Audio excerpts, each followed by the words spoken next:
batan-on ang kaugmaon, supuon, korupsyon.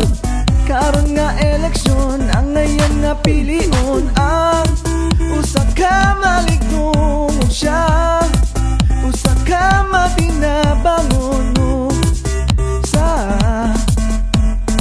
atong lungsod sa sugod, mga baryo sa sugod. Pilion ta, kokoyap, sa konseho iboto ta.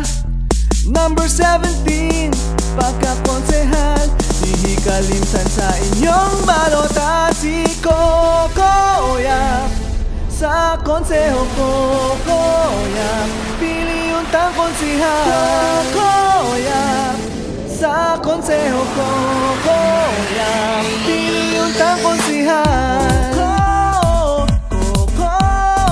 Piliyon tang konsehal. Number 17, Kokoyap, pagkakonsehal. Atong iboto pagkakonsehal. Number 17, Kokoyap. Kokoyap. Number 17, Kokoyap. Kokoyap. Kokoyap. Piliyon tang konsehal.